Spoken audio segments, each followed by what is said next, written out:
and I can speak a little bit Russian. Well, and I'm trying. I'll try to tell you one story in Russian. Why I'm not actually talking Russian. Several years ago, I worked in the company Lux Express, which is a bus travel company, and we had such an idea. The people of Estonia came to Russia, to St. Petersburg, and we had such an admin manual. All the procedures about the company, what we do, what should we do, how should we work. And the audience was about, the audience was about 15 bus drivers, and I was the first person who started to tell them what we did the things, what we wrote there. And I wanted to say that before that, to make this book, many people actually contributed. But in Russian there are words to write and to piss and to pee. So that I remember when I did the wrong stress, it changed the meaning, and that's why I'm not going to speak in Russian. But yeah, as I already said, my name is Piret. And the topic why we are here actually today is not about my story of speaking Russian, but the worldwide recruitment. Are we that different? Small things about me as well. So I have been the sourcer recruiter almost 10 years, a little bit more maybe already. Today I'm filling the role of the head of international talent acquisition in Nortal. My teams are separated in Serbia, in Oman, in Botswana, in America, in Seattle, and also in Germany. So those are my main places at the moment where I'm recruiting. I'm the founder of the Recruitment Thursday, which is the Estonian recruiters community, and this Saturday, this is tomorrow, is our 2 years anniversary. I'm a mother, I have 2 kids. I'm a wife, of course, you have to mention that as well. I'm the dog owner, and I'm the proud presenter of the Powerpuff Girl, and I actually have the tattoo to prove it as well. The picture is not that similar to me, but you may understand why it's there if you're recruiting everyday basis. But let's start from this kind of worldwide recruitment and the sourcing part. And I will share my stories, what I have learned recruiting in different locations, both in Asia, in Europe, in America. And there are a couple of bullet points that I want to point out that you need to do before you're actually going to the new market where you haven't been before. So from where to start? They may seem really basic to you, but this is the things that you definitely want to keep an eye on. So the first thing that I'm usually doing is I'm going to the local job boards to look what the local companies are doing, what kind of job ads they are publishing, what kind of information they are asking, what kind of technologies they are hiring, to give this kind of sense of the local market. I'm looking over all the social media channels, because we do know that the post and pray does not work. Even though it gives you some kind of information, you still need to be closer to your candidates, closer to your leads, and this is why I'm looking the social media channels. In Europe, we kind of used to that. We are using the Facebook, we are using the LinkedIn, we are using whatever other channels, but as we all know today, I think that you're actually using LinkedIn, even if it's banned. But still, you need to figure out what is going on in the local market and where your candidates are located. And by the way, the newest Stack Overflow study says that the majority of the developers are not in LinkedIn, if you wouldn't guess that already, but the most loved social channel is actually Reddit. Know your competitors. So you get the hands of the market. What kind of languages, what kind of technology stack, what kind of people they are hiring, what they're doing. If somebody's doing good or bad, this is also good information to have. If they are letting people go, if the financial results are not that good, so you want to be there to have this kind of first step into the market. Education system. this is also quite crucial to understand that what kind of people are coming out from the universities, what kind of knowledge they have. Is it something that you actually need, or is it a totally different one? How the local economics are doing, and also really important part to understand the cultural differences as well.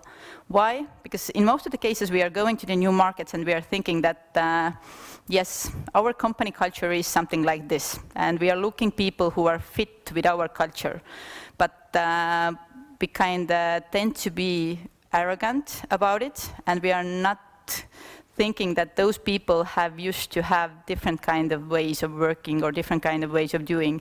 And this is especially when I'm talking about Indonesia or Malaysia or countries like that, and also India. So this is something that you need to think through for yourself, all those steps. The World Wide Web is the best source to have this kind of information, but it needs to be definitely done. I'm sharing my stories from Indonesia, Jakarta. I was working with a fintech company, and this was the first task for me, to find not IT people actually, but the local customer service people. And I did all those previous steps, and then was the application process. In Europe, you kind of understand that, yes, if you're hiring for the office personnel or the customer service, then you may have more CVs, but still, the amount of CVs that you will get from those countries, that will amaze you. Like, seriously. I know stories when people are hiring in India, then you have 1,000 plus CVs. And what do you do with them? How do you evaluate them? So you need to think about this process over already beforehand. Can you maybe somehow do already some kind of validation process during the application process? Then there is the interview process.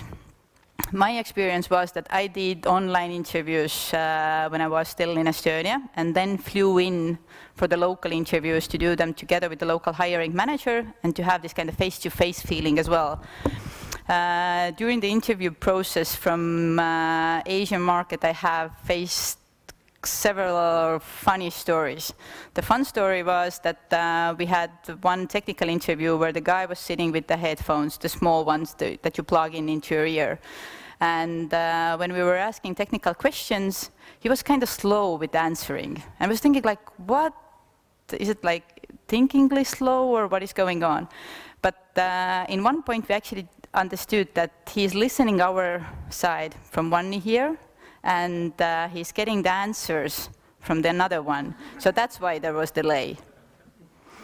So yeah, those can be the situation. I don't want to say that you need to be biased and already like think about it, but yeah, think about it in advance already, that the evaluation process needs to be in place as well. Another story that actually shocked me quite well, quite harshly in Indonesia, was that we had one lady in the process of final interviews. And the first question, if I remember correctly, it was also kind of before the hello that my hiring manager locally asked from this lady is that, so you have been married 2 years, when you're planning to have kids? I was holding my chair and was like, what the hell? Pardon my French, but it's not something that you are doing in Europe, but this is quite normal there. So to actually find out what those people are asking during the questions and what are the expectations and etc. In this market is definitely needed. And the people tend to lie in their CVs quite often. So you need to be careful about that as well. During the interview process, you need to pay close attention to the validation and also look quite critically to the CVs as well. Germany, English or German. This has been the pain of my head quite some time, or still now. In one hand, in Germany, I would like to have someone who is speaking the local language. But most of the Germans still do speak English as well. And if they're working in the international company, then they need to speak the English anyhow. So during the last year, I have been managing with English-speaking recruiter without the German. But I would say that if you decide to go into this market and you want to understand, and the the local news, the local information that they're sharing. If you want to do the market research, then you need to understand the German language still. It will help definitely. Germans are quite known also for their straightforward approach. There's no funny business. This like, what is the job? What is the culture? They're asking really direct questions, and there is no hiding that. So they will find out anyway. So this is something that they also evaluate from the company-wise as well. If you're doing the interviews, giving them honest information, straightforward, play with open cards, this is the thing that they actually appreciate. Another thing which is also in each and every country, the titles and the reality. If you're looking the software architect, then in some of the cases, or in most of the cases, you may end up finding actually technical project managers. Just the title is different. So you need to understand, if you're doing the sourcing, then you need to understand what you're actually looking for. And that's why you need to do this previous market research as well, to understand what are the companies hiring and what are actually behind those job titles, because those are visible in the job ads that they're publishing. So you can put one and one together. Germans are quite protective about their data. It's really important for them. So for my surprise, also they are more open to share their employer email than their personal email. And I have been asking quite several times that, are you sure that you want me to write to your employer email? Yes, I'm totally fine with that. So, okay, I'm fine with that as well. But just, again, another fun thing to have in mind, that the data protection in Germany is definitely really, really important thing. And especially related nowadays with the GDPR rules. If you're hiring from Europe, then this is something that you need to pay attention. US. I love this country. Selling your skills versus the reality. Americans are quite good of selling parts. So the same goes here. You need to understand the market before you are doing anything, but during the validation process, you need to ask quite precise questions to understand what they actually know and what they actually have been doing, because they have the tendency to talk the nice story about a topic and not actually answer to your questions. Not all of them, but just highlighting the points that I have been learning from this market. Superficial politeness or genuine respect. This is something that is not related specifically with the candidate story, but with our local team.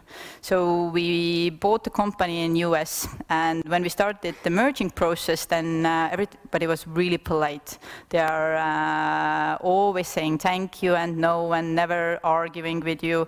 And during the merging process, you may understand that if the two companies are put together, then some of the process need to be combined. And when you're having this kind of, yes, let's do it like this, and then after a couple of weeks, nothing is changing, nothing is moving, and then you're asking, like, why didn't you tell me in the right place that you are not liking this idea? Let's discuss it. Then I wanted to be polite. It's like, no, this is not the way how we're doing things. But if this is something that you are already discussing in the front end, and the same goes for the candidates as well, that this is how we work, this is how we do stuff, then they are actually accepting this quite well. The one thing as well, the staffing versus recruitment, that is quite a lot done in US, is that me as working in Nortal, we are doing the software development. So we are doing the project for other companies. And in some of the cases, we are facing the challenge that big companies want to use the software development company. And I believe there are some of here around this audience as well that may do the same thing. But the US companies want to use you as a staffing agency. So the final word, who gets the yes or no and gets the job, comes from the client side, which is quite rare in Europe in that side. So yes, in some of the cases, they need to look over the person who will start working with the project. But this is quite often if you're doing the software development as a company for other companies in US. So in this case scenario, we are always talking with our salespeople that when you're doing the deal, when you're closing the deal, I'm probably speaking too fast. Sorry.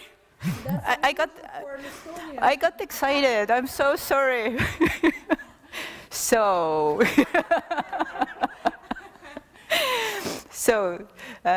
what we are telling to our sales guys is that they need to understand how we are doing stuff, how we are recruiting, and what is important for us, and how we can provide the best service. So this is also something that you need to pay attention.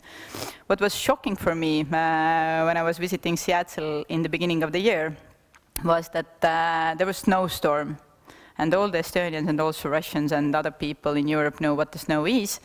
But in Seattle, during my almost 2 weeks there, it was something that actually shocked the crowd that much.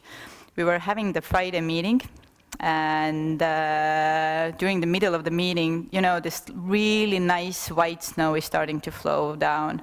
It's like really beautiful to watch.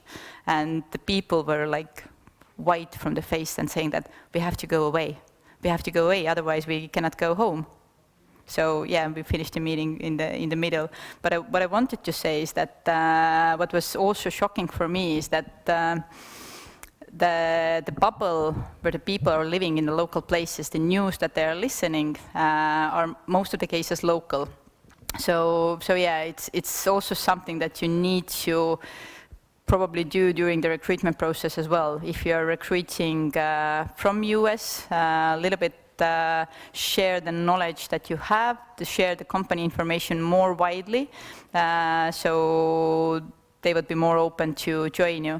But it's also another thing that US companies are doing quite often is that they have this kind of retention bonuses or joining bonuses. We're calling them joining bonuses. And they're quite heavy. So let's say that developer in Amazon is earning somewhere around 20,000 $200,000 US dollars per year, then half of it is also like kind of joining bonus, and that's doing it not only the first year, but they're also doing the second year. So to actually buy out those people from those companies is really expensive. So yeah, those little points. But in general, what I wanted to say is that even though the markets are different, even though the things that you have to pay attention each and every market may be slightly different, then there are really the basic things that are important for every person as a candidate. And this is something that you can reflect on yourself as well, that what candidates expect, what kind of information they want to have. If you're doing the first cold calling, so to speak, if you're doing the sourcing and outreach messaging, if you're doing the interview process, you have to be quite open with your communication, because this is something that you would like to have. So let's say if Jan would invite me to the interview tomorrow, then I would like to know what is the role, what it will be my everyday job, where this job will be happening, all this kind of information, and also about the company as well, because the company is also important. How to build up your network. Also doing the research, try to figure out what are the channels where to do that, and be open. The recruiters out there are quite open, at least the crowd that I have been hanging out in Europe and in America. So it's quite normal to go and ask the additional information from the local people who are the experts of this market. But don't do it in a way that I want to have something from you without giving something back. So that wouldn't be so nice. Figure out you need to speak local language. Does it give you the competitive edge or not?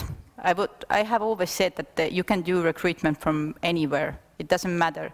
You can be in Estonia and recruit to Indonesia. It's not a problem.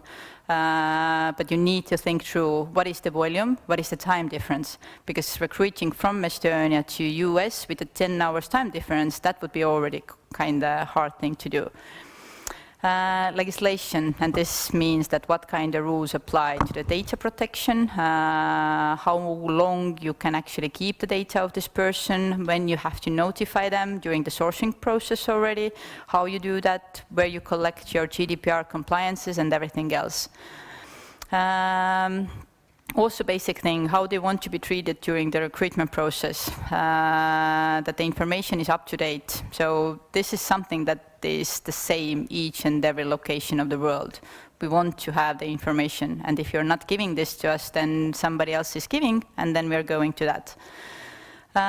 We all speak human language, no matter if it's the Russian, if the German, the Asian, English, whatever, we all speak human.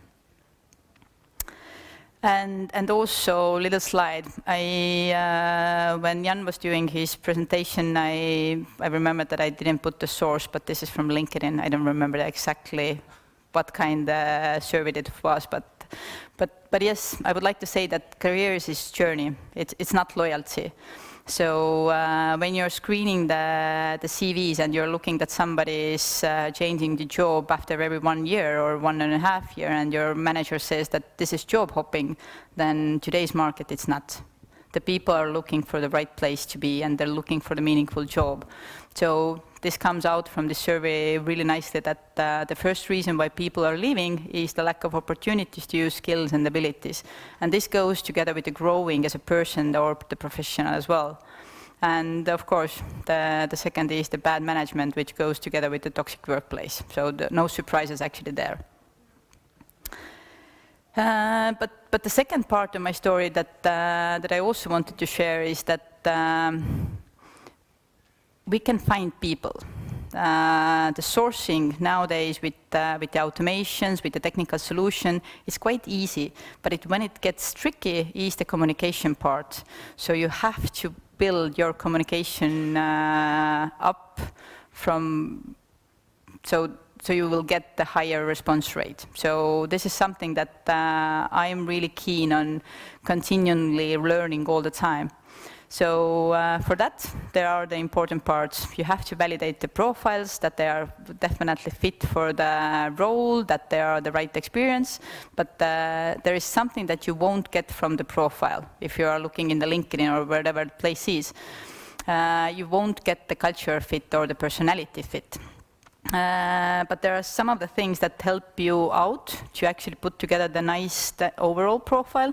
The closer deck is something where you can, if you're not the technical person yourself, then you can actually find out all this kind of background information regarding the technical buzzwords, what they mean, how they are used, what is the difference between Java and JavaScript. This is the most commonly complained thing about among the developers, that the recruiters don't understand what is the Java and JavaScript. Follower wonk for the Twitter, Stalkface for the Facebook. So why I'm listing them here is that if you're opening this GitHub profile, Stack Overflow profile, or LinkedIn profile, you will get only one side of this person. But if you're collecting this information from different channels, then you can put together the whole picture, what this person is. Maybe you can collect some information if they have family, if you're thinking about relocating them, what do they like. Maybe you will have the good opening for the first discussion with them. Crystal Nose is also a good thing to try out if you haven't. So this gives you this kind of personality overview, how those people are like to be approached, what kind of language tone they actually prefer to use. Is it really strict one? Would they prefer this kind of long seeing plans that you are making this kind of visual picture with words for them, or they want to have straight facts? VIP24 is actually also for the personality team fit, and this is for the CXS company. And if you are taking this product, then you can do the personality or the team fit assessment inside of your team, inside of your company. And when you are hiring people, then you are letting them to do this kind of personality thing as well. And you will see that how this person is actually fit to this team. So this can be also quite handy. And they have really nice, this kind of additional thing there that they can say how likely this person is actually taking your job offer if you are sending this. This kind of energy outflowing levels that they are measuring, like visually. you can see it in visually, but they don't measure it visually. They are measuring with the test. But you can see that how unhappy this person is with the current role or the current company. And according to that, they are doing the assessment if this person would be happily take your job offer, or they are just doing this kind of search around the market that what is available or what the other companies are offering regarding the salary. And the social footprint for Discoverly is something that gives you the different, it's a Chrome extension, and it gives you this kind of visuality regarding different profiles among different social platforms, which Amazing Hiring does in the same way. I haven't listed it here, but I already thought that everybody knows what Amazing Hiring is, and they are super awesome. So, prepare. What I want to highlight is that even though LinkedIn is mostly used in the recruitment field, I actually love to use personal emails. Why? Because I can track them. If I'm sending out the message in LinkedIn, then I cannot see that if they have been opening my email. So yeah, that's why I'm always trying to find the personal email address. There are just 4 of those kind of Chrome plugins that you can use, and I hope you already use them. But there are more if you're searching it. And some are working in some markets, some are working in the other markets, so you just need to find your own. But the additional thing that I also want to point out is that we are using quite often phones today, and all the messages, we don't see them in the first place in our computer screen, but we are seeing them on mobile. And if you're sending there the first row, hello, my name is, then you're already lost. You have to have some creativity in your life, yes? So yeah, those are also some bullet points, especially related to the outreach.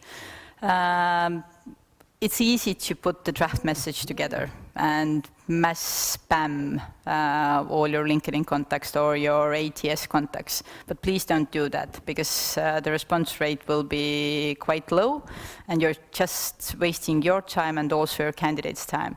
So try to figure out through the background search that what is important for your candidates. Try to assess that how open they would be for the change of jobs or the company. What will be the actual interest that they are interested of? What are the things that you can actually bullet point out in your personalized email? And in below there are several tools that will help you. Grammarly sadly works only for the English language base, so you cannot use it for the other ones, but still, if you are doing this kind of worldwide recruitment, then you're using English anyhow, so it will help you out. Textio is the platform that helps you draft your message. If you want to speak only for the female part of this kind of community, then it helps you choose the words and makes the offering that makes it more like or female-oriented or masculine, or if you want to be neutral. And also, it bullet points out if some buzzwords are too shaky, so you wouldn't use them. And for the tracking, if you are using the Google Cloud-based services, Gmail, then Mixmax is working really well there. And the Boomerang is something that you can use in Outlook as well. You can schedule your emails, you can see what time the emails have been opening, how many times. So if you send out the email message and the person haven't been answered yet, then you can see that if they have been opening your email like 10 times, then there might be some interest. But if you're doing this messaging only through the LinkedIn, then you don't know what's happening next. They can send you the automated message that, thank you, but I'm not interested. And you cannot actually reply in most of the cases if they're just choosing that. So that's why the personal email address. One small thing also to point out, I don't know if just letting you read it through.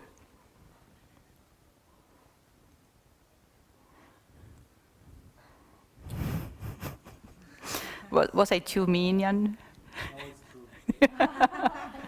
So yeah, we of course try to attract more females to the technical field, but when you're putting together your outreach message, then keep it simple. Another topic to point out, the subject line. Please, I have those kind of really strong allergy for the awesome job opportunity.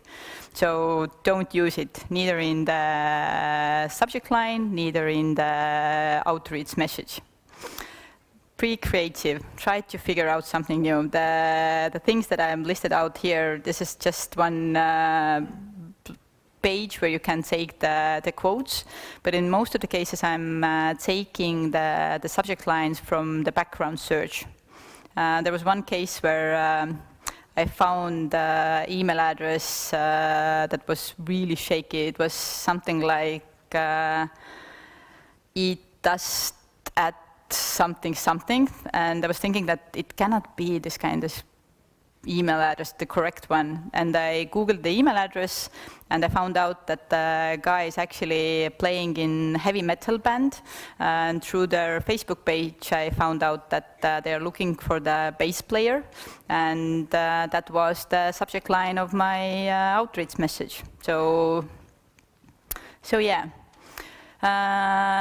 Walking through for some of the examples, I have used quite often an almost infinite supply of coffee. Quite a lot, I would say, but still so far this is the best subject line for the opening rate. It still is, even though if they are saying that, and I do not drink coffee, but you already have some points from where to move forward. Also, this is a guy who is living in Latvia, but his surname was Tammearu, which is like really pure Estonian name. So again, you have this kind of something that you can personalize in the message. And as I was looking for the QA, then it's not the bug, it's a feature. But this is, well, now when I'm looking at it, it's already kind of lame because it's quite heavily used as well. What's in it for you? This is something that we tend to forget when we are doing the outreach messages. We are saying that what are the expectations towards the candidates, but we are not saying that what's in it for this person. And you can explain it through this kind that I looked in your profile, you have done this and that and that, and through our job offering or through our disposition, you have this kind of exciting opportunity to do those things, as an example.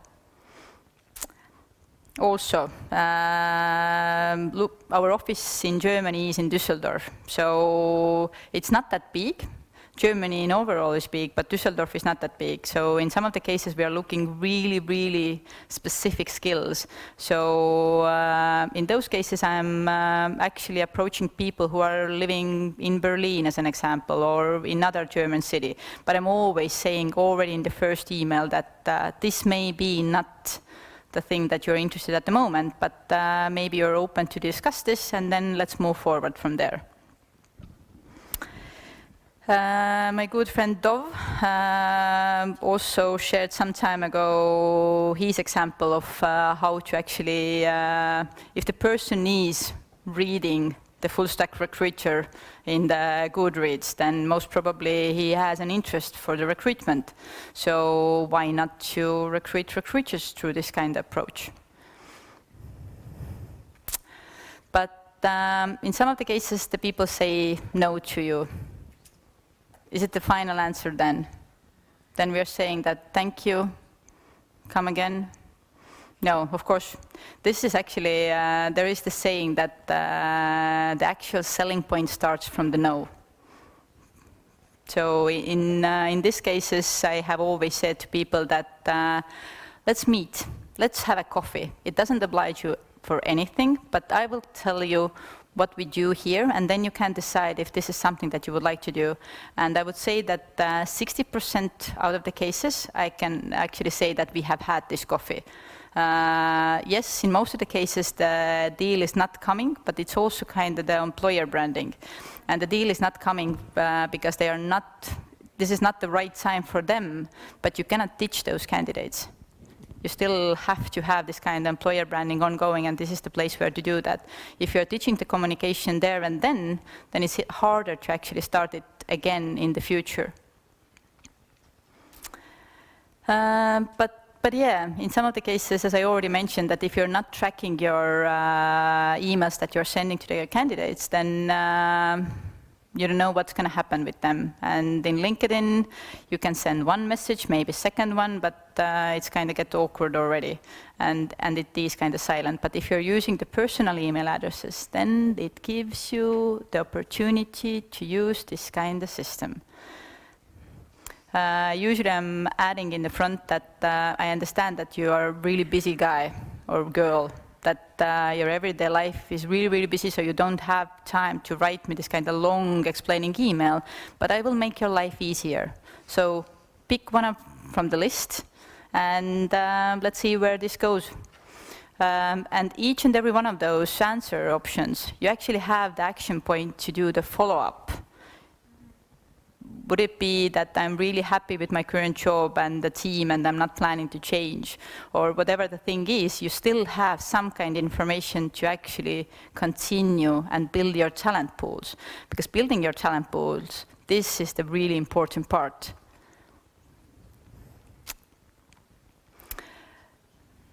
And the voting system works.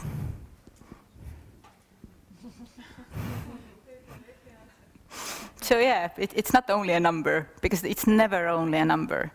There is the mixture of different reasons why people don't answer or why they are not open at the moment. But from this email, I have the answer that how to move forward from here. What would be my next action point? Okay, I'm going to be fast. So yeah, these are the things that I am doing everyday basis, and I'm still on the hunt of the new things, new hacks, new tricks. And it's important that if in any cases you are failing, then take this as a learning process. If you are writing the wrong message or whatever the thing is, then take it as a learning process and move forward. But if you're doing the same thing over and over again, then nothing changes. But this is the end of my official presentation. But there is one more thing that I want to share with you. And this is the Sourcing Summit in Estonia. The Sourcing Summit will be in June 2000. Spelling mistakes. No, no, it is like that. So it will be in June, so you still have time to register. If you want to have more information about the event, then feel free to add me in all the social channels and ask. And there is the special discount code for this event, for this crowd. Use that one and it will give you the €95 discount. So thank you.